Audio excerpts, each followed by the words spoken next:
최근 우리 증시가 역사적인 상승세를 기록하며 코스피가 무려 8,800선까지 치솟는 기염을 토했습니다. 주식 계좌를 열어볼 때마다 빨간불이 켜져서 오랜만에 마음이 든든해지셨던 분들이 정말 많으셨을 겁니다. 주변에서도 너도 나도 주식으로 돈을 벌었다는 이야기가 들려오니 나만 뒤처지는 게 아닌가 싶어 마음이 급해지기도 합니다. 하지만 이렇게 화려하게 치솟는 주가 뒤편에서 지금 완전히 다른 위험 신호가 터져 나오고 있다면 어떨까요? 평소 경제 뉴스를 조금이라도 챙겨보시는 분들이라면 최근의 자금 흐름이 무언가 이상하다는 점을 눈치채셨을 겁니다. 원래 경제학의 정석대로라면 국가의 증시가 폭등할 때 원, 달러, 환율은 자연스럽게 아래로 내려가야 정상입니다. 해외 자금이 국내 주식을 사기 위해 들어오면서 원화의 가치가 높아지고 환율이 대략 1,200원 선으로 안정이 되어야 합니다. 그런데 이번 폭등장에서는 원달러 환율이 떨어지기는커녕 오히려 1,530원을 돌파하고 1,550원에 육박하는 기현상이 벌어졌습니다. 환율뿐만이 아닙니다. 시장의 모든 대출 기준이 되는 우리나라 국고채 10년물 금리마저 순식간에 4.2%를 돌파해버렸습니다. 작년 5월까지만 해도 우리나라 국채금리가 2.7% 수준에서 안정적으로 유지되던 것과 비교하면 엄청난 폭등입니다. 주가는 하늘로 치솟는데 환율과 금리라는 경제의 두 바퀴가 동시에 위를 향해 폭주하는 상황은 한국 경제 역사상 유례를 찾기 힘든 이례적인 현상입니다.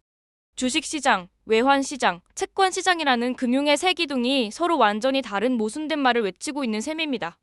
이 모순의 베일을 한 껍을 벗겨보면 상반기 동안 외국인 투자자들이 한국 주식을 무려 103조 원어치나 던지고 떠났다는 충격적인 수치가 나옵니다. 역대 최대 규모의 투매가 발생했는데도 어떻게 우리 코스피 지수는 8,800이라는 경이로운 숫자를 찍을 수 있었을까요? 표면적인 통계만 보면 외국인이 던진 물량을 개인이 57조 원, 기관과 연기금이 46조 원어치 받아내며 방어한 것처럼 보입니다. 하지만 이 거대한 방어전의 중심에는 우리 국민 모두의 노후 자금인 국민연금의 거대한 손이 자리 잡고 있었습니다. 국민연금이 원래 정해진 자신들의 철칙을 지켰다면 시장에 팔았어야 했을 국내 주식의 규모가 무려 290조 원으로 추정됩니다. 원래 국민연금은 자산의 과도한 쏠림을 막기 위해 전체 기금 1,800조 원 중 딱 14.4%만 국내 주식에 담기로 규정되어 있었습니다. 그러나 올해 들어 국민연금 기금운용위원회는 이 장기적인 자산 배분 원칙을 깨고 국내 주식 보유 비중을 대폭 늘리기 시작했습니다. 외국인이 상반기에 던진 총액이 103조 원인데 국민연금이 초과로 들고 있는 주식 자산이 290조 원에 달하니 그 규모가 짐작 가실 겁니다. 현재 국민연금의 국내 주식 투자 비중 추정치는 원래 목표치인 14.4%의 2배에 달하는 무려 30% 수준에 육박합니다.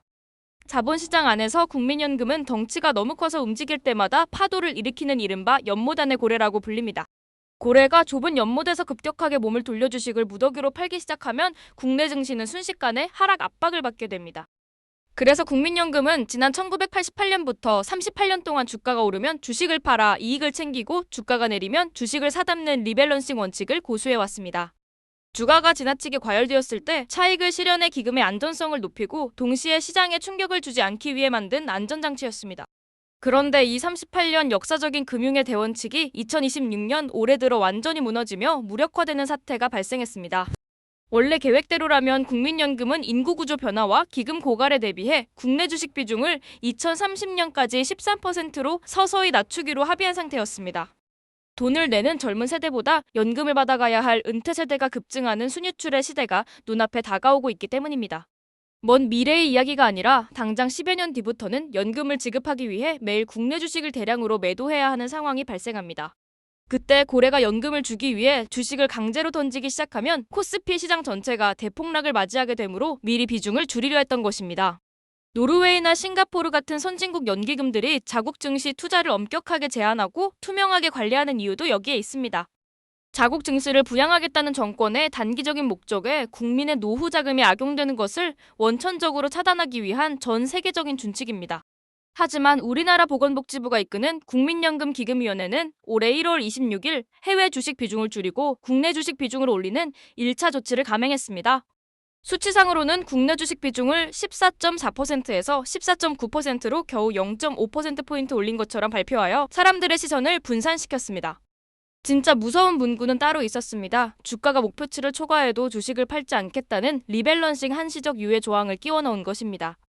38년간 지켜온 철칙을 깨면서 정부와 국민연금이 내세운 공식적인 명분은 다름 아닌 외환시장 안정과 환율 대응이었습니다. 국내 주식을 팔아 해외 주식을 사러 나가는 자금을 막아서 치솟는 원달러 환율을 아래로 방어하겠다는 논리였습니다. 그러나 국민연금법에 명시된 기금의 제1목적은 외환시장 방어가 아니라 오직 국민의 안정적인 노후 생활 보장과 수익률 극대화입니다. 국민의 소중한 노후 자금을 엉뚱하게 외환시장 방어벽으로 전용하는 순간 자산 운용의 안정성은 심각하게 뒤흔들릴 수밖에 없습니다. 심지어 허용 범위를 최대로 넓혀도 19.9%까지만 들고 있어야 하는 준칙 규정마저 시장에서는 철저하게 무시되었습니다. 코스피가 8,800을 돌파하는 과정에서 국민연금이 보유한 국내 주식 비중은 시장의 한계치를 한참 초과한 30% 선까지 차올랐습니다. 안팎에서 규정 위반과 쏠림 현상에 대한 비판이 거세지자 국민연금기금위원회는 지난 5월 28일 기습적으로 2차 조치를 단행했습니다. 아예 규정상의 국내 주식 보유 비율 자체를 14.9%에서 일시에 20.8%로 뜯어고쳐 자신들의 초과 보유를 합법화한 것입니다. 한술 더 떠서 기존에 최대 5%까지 허용해주던 예외 규정의 상세 수치마저 앞으로는 대중에게 공개하지 않겠다며 비밀주의로 전환했습니다. 그동안 투명하게 공개되던 핵심 준칙들이 한순간에 깜깜이 정보로 바뀌면서 시장의 불확실성은 더욱 증폭되었습니다. 정부가 이번 비중 조정의 명분으로 내세운 단어는 실제 비중의 현실화와 시장 충격 완화라는 그럴싸한 표현이었습니다. 이미 규정을 어기고 30%나 사버렸으니 규칙을 현실에 맞게 바꾸고 주가가 떨어지는 것을 막아내겠다는 고육책이었습니다. 그렇다면 과연 지난 1월에 장담했던 대로 국민연금의 주식 매도 중단이 우리나라 외환시장과 환율을 안정시켰을까요? 결과는 처참한 실패였습니다. 환율은 정부의 기대와 달리 1,550원 선까지 무서운 속도로 치솟으며 방어선이 뚫려버렸습니다. 국민연금이 주식을 팔지 않고 코스피 주가를 인위적으로 띄워놓자 한국 주식이 너무 비싸졌다고 판단한 외국인들이 103조 원을 투매한 탓입니다. 외국인들이 주식을 판 돈을 전부 달러로 환전해 한국 시장을 탈출하면서 외환시장의 달러 가치가 폭등하고 환율이 깨진 것입니다.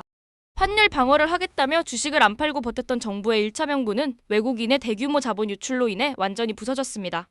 이제 2차 조치로 내세운 주가 폭락 방어라는 목표는 과연 성공하여 우리 주식 시장을 안전하게 지켜낼 수 있을까요?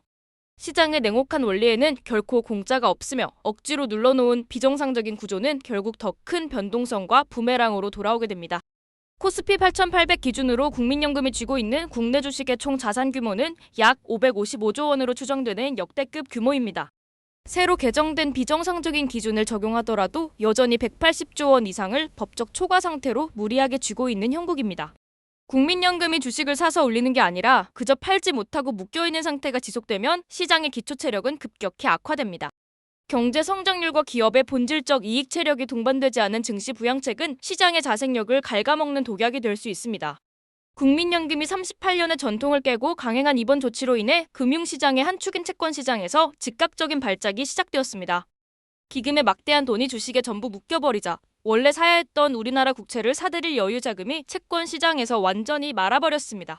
채권시장의 가장 큰 손인 국민연금이 국채 매수를 급격히 줄이자 채권 가격이 폭락하고 국채 금리가 4.2%로 폭등한 것입니다.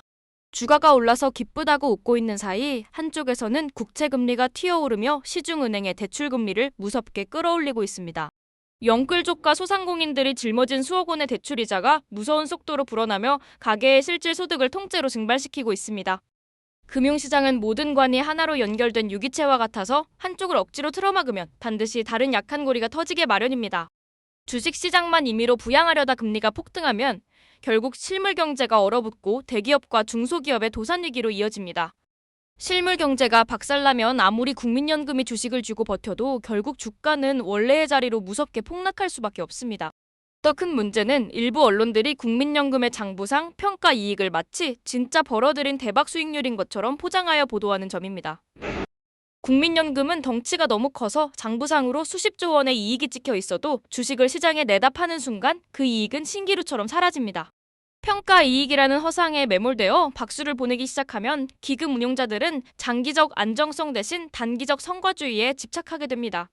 자기가 산 주식을 국민 돈으로 또 사서 주가를 올려놓고 성과급을 챙겨 떠나버리는 도덕적 해이가 발생해도 막을 길이 없어집니다. 국민연금은 철저하게 실제로 매도하여 금고에 확보한 실현이익과 장기자산 배분 준칙을 기준으로 엄격하게 평가받아야 합니다. 우리나라 국민연금의 자국시장 투자 비중 30%는 옆나라 일본의 연기금이 유지하는 25%와 비교해도 비정상적으로 높습니다. 일본의 증시 규모가 우리보다 훨씬 크다는 점을 고려하면 실제 경제 규모 대비 우리는 일본보다 2배 이상 과도하게 몰빵한 셈입니다. 일본 연기금이 이준 측을 이 악물고 사수하는 배경에는 1990년대 초반 주가 부양을 위해 기금을 동원했다가 정권과 함께 파산했던 아픈 역사가 있습니다. 당시 일본 정부의 명령으로 연기금의 주식을 강제 매수하자 주가는 일시적으로 반등했으나 결국 외국인의 좋은 탈출 창구만 되어주고 기금이 거덜났습니다. 돈의 수요가 주식시장으로만 극단적으로 쏠리면서 시중의 모든 자금이 메마르고 내수 경기가 완전히 얼어붙는 대참사를 겪은 것입니다. 현재 대한민국도 반도체 등 일부 인공지능 관련 대기업만 독주할 뿐 고금리에 치인 동네 골목 상권과 내수 경제는 처참하게 무너지고 있습니다. 국민연금의 기금운용회의록은 향후 4년 동안 법적으로 단단히 봉인되어 2030년에나 세상에 투명하게 공개될 예정입니다. 현 정권의 임기가 모두 끝나고 나서야 비로소 비밀의 문이 열린다는 사실에 국민들의 불안감과 답답함은 극에 달하고 있습니다. 눈앞에 신기루 같은 주가 폭등에 취해 있을 때가 아니라 우리의 노후 자금과 국가 경제의 기초 체력이 어디로 가고 있는지 똑똑히 감시해야 할 때입니다.